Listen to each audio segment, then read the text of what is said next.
भगवान विष्णु 4 महीने के लिए सोते क्यों हैं? जय श्री हरि विष्णु। सनातन परंपरा के विशाल ज्ञान धारा में भगवान विष्णु की योग निद्रा एक ऐसा रहस्य है जो केवल ईश्वर की नींद नहीं बल्कि सृष्टि की नाड़ी, ब्रह्मांड की गति, समय की धड़कन और चेतना की प्रकाष्ठा को दर्शाता है।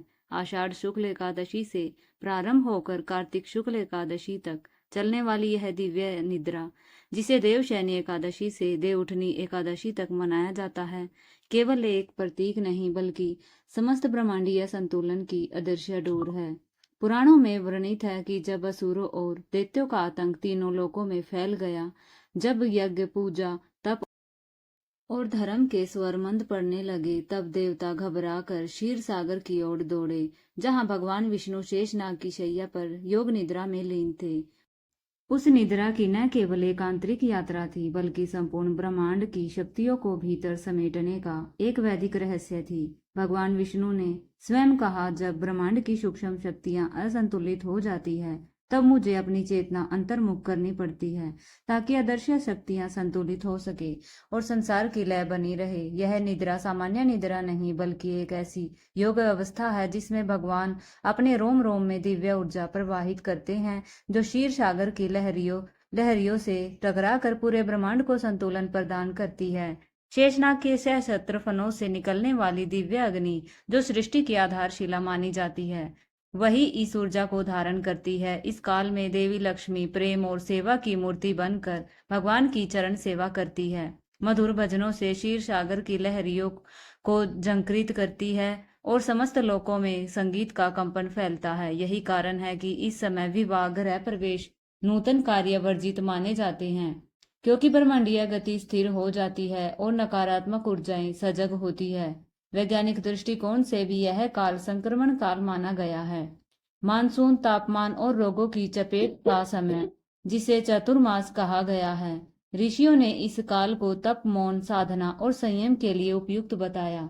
ब्रह्मवर्त पुराण, विष्णु पुराण, स्कंद और पद्म पुराण में अनेक कथाएं वर्णित है, जिनमें यह स्पष्ट होता है कि जब भगवान विष्णु योग निद्रा में होते हैं तब वे केवल प्रकृति और ग्रहों को संतुलित करते हैं बल्कि मनुष्य के भीतर भी आत्मचिंतन का बीज बोते हैं। नागलोक की एक कथा कहती है कि राहु केतु के कारण काल सर्प दोष बढ़ने वाला था, परंतु शेषनाग ने कहा कि श्री हरि की योग निद्रा में ही वह ऊर्जा उत्पन्न होती है जो इन दोषों को नष्ट कर देती है। यमराज स्वयं गरुड़ पुराण में कहते हैं कि जब विष्णु योग निद्रा में होते हैं तब मृत्यु की गति धीमी हो जाती है, प्राण स्थिर रहते और मृत्यु टल जाती है। इसलिए चातुर्मास पुण्य, तप और साधना का श्रेष्ठ काल माना गया है। शिलावतार की कथा में बताया गया है कि योग निद्रा के समय विष्णु अपनी चेतना को पवित्र शिलाओं में प्रविष्ट कर देते हैं ताकि असुरों को भ्रम बना रहे। यही कारण है कि शालिग्राम शिला, विष्णुपद और बद्रीनाथ की नीलकंठ शिला अति पूजनीय मानी जाती है। यह योग निद्रा वृक्षों पर भी असर डालती है। वे अपनी वृद्धि रोककर ऊर्जा को भीतर संचित करते हैं। बीज पकते हैं पर अंकुर नहीं फूटते। यानी यह निद्रा केवल विष्णु की नहीं, पूरी प्रकृति की मौन साधना है। काल पुरुष की कथा कहती है कि जब समय स्वयं असंतुलित हो गया, ऋतुएं भ्रमित होने लगी, तब वह चिंतित होकर विष्णु के पास गया। श्री हरि ने अपनी योग निद्रा की गहराई से उत्तर दिया, मेरी चेतना ब्रह्मांड की गति को पुनः संरेखित करेगी। गंधर्वों ने जब संगीत बजाया तो विष्णु ने कहा, यह ध्वनि असुरों की शक्ति को नष्ट करती है, इसलिए योग निद्रा में कीर्तन और संगीत का विशेष महत्व है। इसी प्रकार ऋषि दुर्वासा की कथा में भी यही भाव प्रकट होता है कि भगवान की निद्रा ही धर्म रक्षा है। यह निद्रा एक मौन योजना है जिसमें सृष्टि के हर तत्व की मरम्मत होती है। यही कारण है कि जब वामन अवतार में विष्णु ने बलि से 3 पग भूमि मांगी और संपूर्ण ब्रह्मांड को नाप लिया, तब वह योग निद्रा से निकलकर धर्म की स्थापना के लिए उठे। यह सिखाता है कि भगवान की निद्रा भी सक्रिय है। यह केवल विश्राम नहीं बल्कि आत्मसंगठन, ब्रह्मांडीय संतुलन और सृष्टि की अदृश्य रचना की प्रक्रिया है। उनकी आंखें बंद हो सकती है पर उनकी दृष्टि संपूर्ण जगत पर रहती है। श्री कृष्ण ने गीता में कहा, मैं निद्रा में भी जागृत हूँ। यही योग निद्रा का सार है। अतः योग निद्रा वह मौन संगीत है जो समय, मृत्यु, धर्म, चेतना, प्रकृति और जीवन सबको एक सूक्ष्म धागे से बांधती है। और यही गहनतम रहस्य है जिसके बिना ब्रह्मांड की धारा अव्यवस्थित हो जाएगी। इसलिए जब जब श्री हरि विश्राम में जाते हैं तब तब समस्त संसार ध्यान, संयम और प्रतीक्षा की अवस्था में चला जाता है, क्योंकि यह निद्रा नहीं, ईश्वर की जागरूकता का शिखर है। कहा जाता है कि जब भगवान विष्णु क्षीर सागर से योग निद्रा में लीन हो गए, उसी समय तीनों लोकों में असुरों और दैत्यों की शक्ति अत्यंत तीव्र गति से बढ़ने लगी। धर्म की लो मंद पड़ने लगी, यज्ञ रुक गए, देवताओं की पूजा बंद हो गई और संपूर्ण सृष्टि जैसे अराजकता की ओर बढ़ने लगी।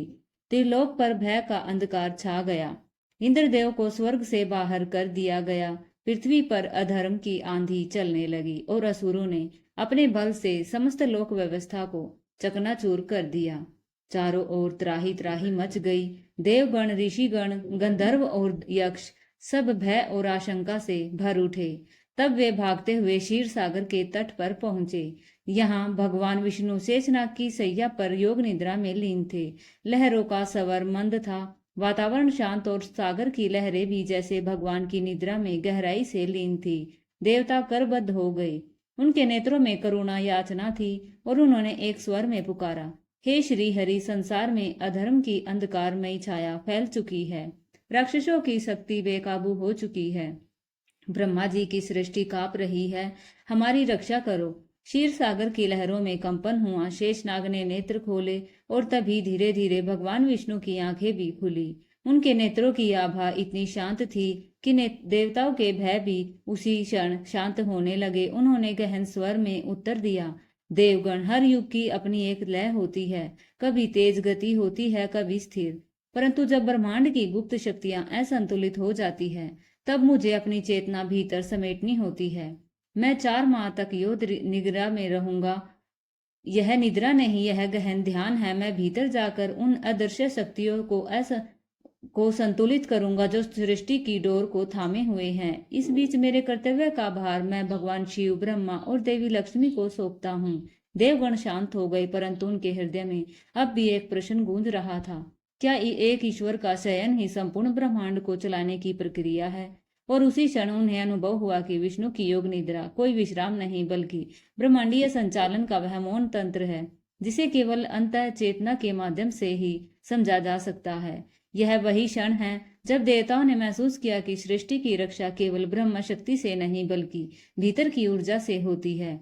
और भगवान विष्णु का यह शयन वास्तव में सबसे गहन जागरण है। क्षीर सागर यह कोई साधारण जल राशि नहीं, बल्कि चेतना का महासागर है। ब्रह्मांडीय ऊर्जा का यह वह दिव्य निधि जिसमें सृष्टि की अनगिनत तरंगे हर पल कंपायन करती रहती है। इसी महासागर की गहराई में भगवान श्री हरि शेषनाग पर की शैया पर योग निद्रा में लीन रहते हैं। पुराणों में कहा गया है कि क्षीर सागर की लहरें सिर्फ जल की नहीं, बल्कि ब्रह्मांड की सूक्ष्म ऊर्जा की तरंगे हैं, जो अदृश्य रूप से समस्त लोकों की गति को निर्धारित करती है। शेषनाग स्वयं अनंत ऊर्जा के प्रतीक हैं। उनके सशस्त्र फनों से निकलती अग्नि कोई विनाशक ज्वाला नहीं, बल्कि ब्रह्मांडीय संतुलन को बनाए रखने वाली शक्ति की लहरें हैं। जब भगवान विष्णु योग निद्रा में प्रवेश करते हैं तब वे अपने समस्त मनोबल और प्राण बल और आत्मबल को अपनी चेतना के भीतर समेट लेते हैं। उनका श्वास मंद हो जाता है, नेत्र अर्ध निर्मिलित हो जाते हैं और उनका प्रत्येक रोमकूप एक ऊर्जा केंद्र में परिवर्तित हो जाता है, जिससे क्षीर सागर में दिव्य कंपन उत्पन्न होता है। यह कंपन नकारात्मक शक्तियों को शिथिल करता है, ब्रह्मांड में फैली विकृत ऊर्जाओं को पुनः संतुलित करता है और लोकों की गति को सुर बनाए रखता है। यदि भगवान विष्णु इस योग निद्रा में प्रवेश न करे तो पृथ्वी की संतुलन डगमगाने लगे, ग्रहों की चाल असमय विकृत हो जाए और ब्रह्मांड में संकट उत्पन्न हो जाए। वैज्ञानिक दृष्टिकोण से भी यह काल वर्षा और शरद ऋतु के बीच संक्रमण काल है। यह मौसम, नमी, तापमान और पर्यावरण अस्थिर हो जाते हैं।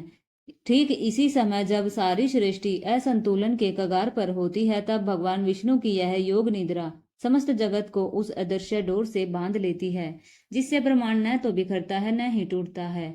इस योग निद्रा की ऊर्जा शेषनाग के फनों से होकर सागर में फैलती है और वहां से ब्रह्मांड के हर कोने तक।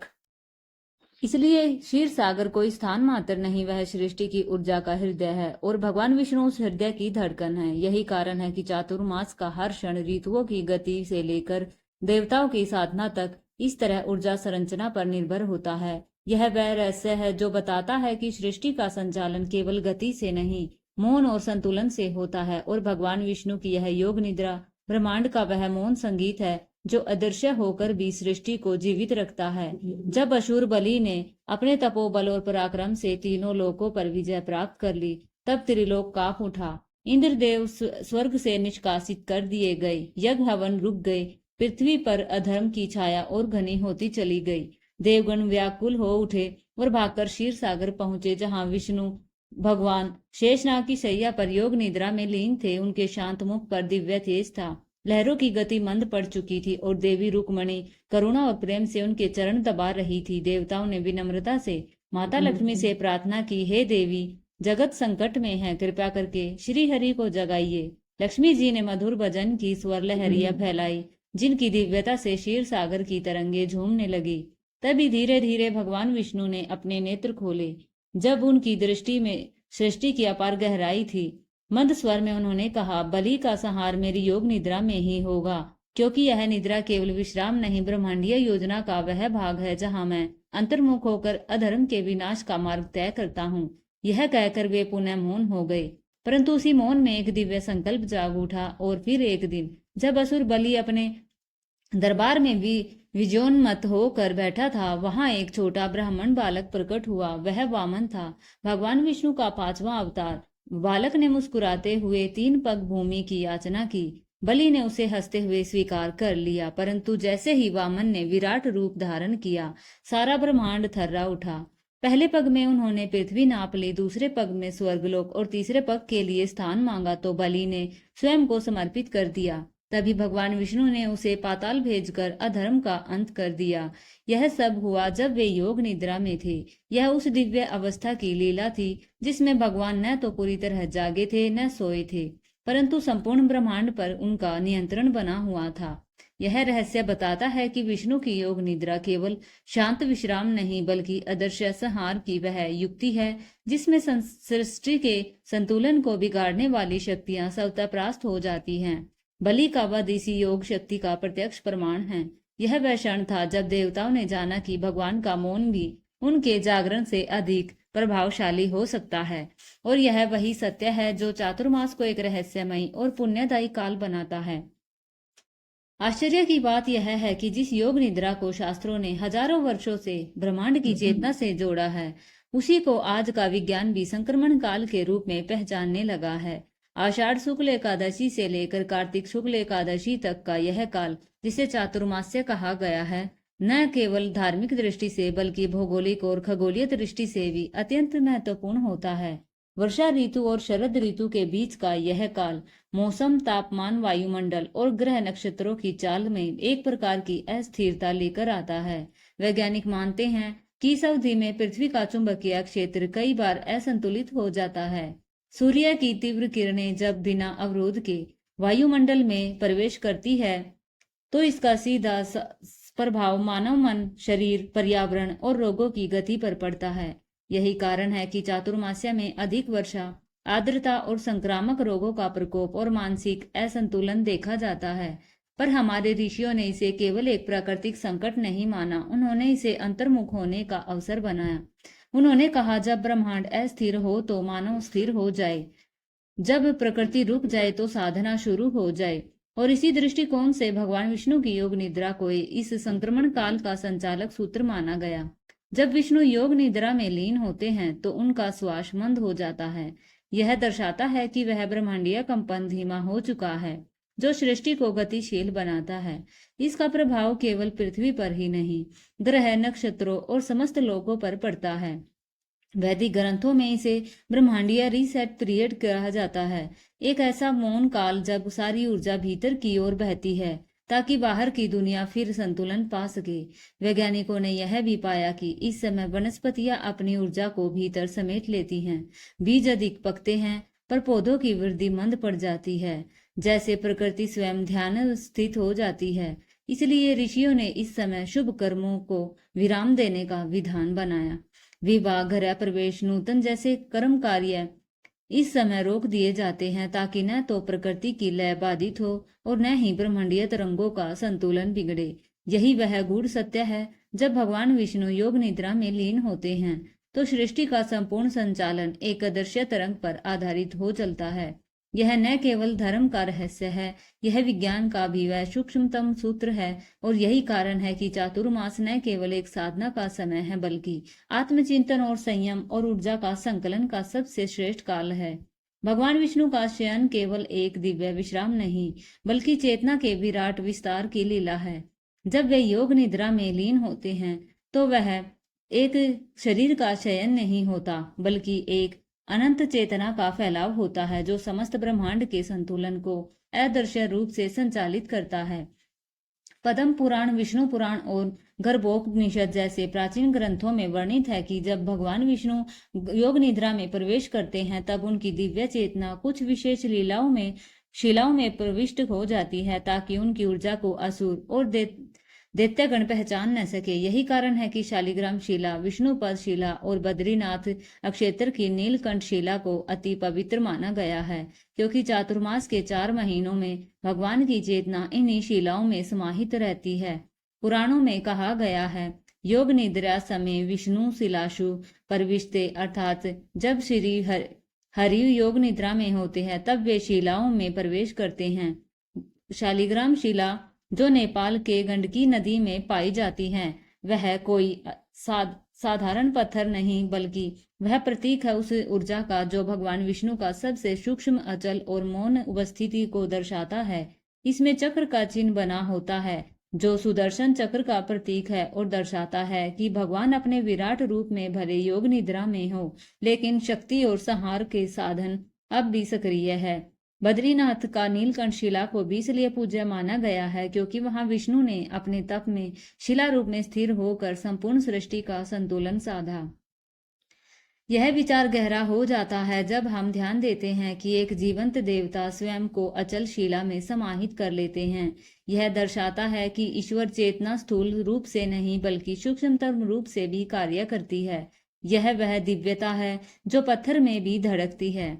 यह योग का वह उच्चतम स्वरूप है जहाँ चेतना स्थिर होकर भी सक्रिय रहती है। और यही कारण है कि चातुर्मास में विष्णु की पूजा विशेष शिलाओं जैसे शालिग्राम विष्णु पद पर की जाती है क्योंकि उस समय वही उनका निवास बन जाती है। यही शयन का रहस्य है जहाँ ईश्वर सोता नहीं बल्कि अपने को पूर्ण रूप से अंतर्मुख कर ऊर्जा के रूप में सारे ब्रह्मांड में फैलता है। और जब हम उन शिलाओं के सम्मुख बैठते हैं तो वह पत्थर नहीं ईश्वर की मौन चेतना में संवाद होता है। यही योग निद्रा है, जड़ में भी चेतन का संपदन। और तभी कहा गया, शिलायाम चेतना यत्र तत्र नारायणो स्वयं।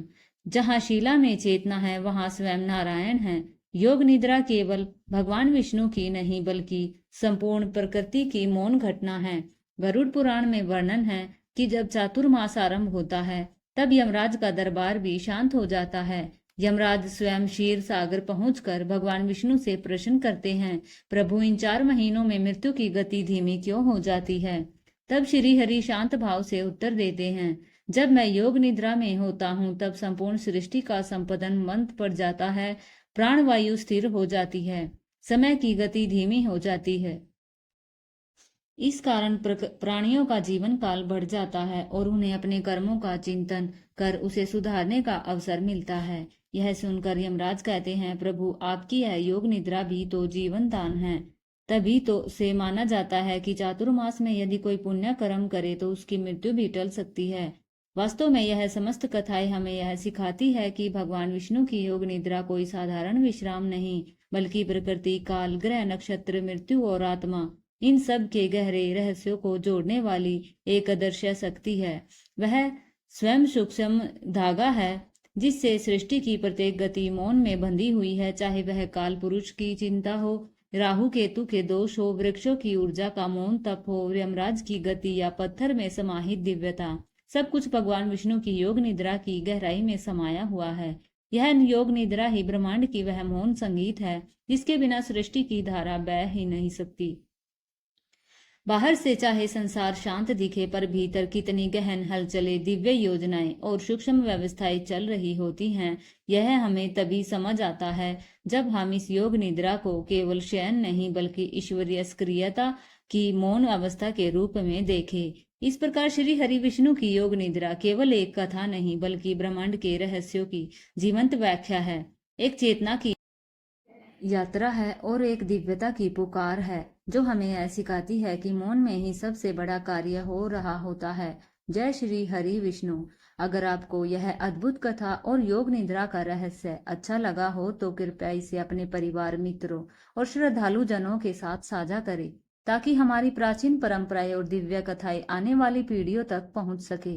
और अगर आप ऐसे ही और रहस्यमयी, ज्ञानवर्धक और आध्यात्मिक कथाओं का रस लेना चाहते हैं तो चैनल को अवश्य सब्सक्राइब करें। नीचे कमेंट में बताइए कि भगवान विष्णु की योग निद्रा का कौन सा पहलू आपको सबसे अधिक अद्भुत और रहस्यपूर्ण लगा। जय श्री हरि।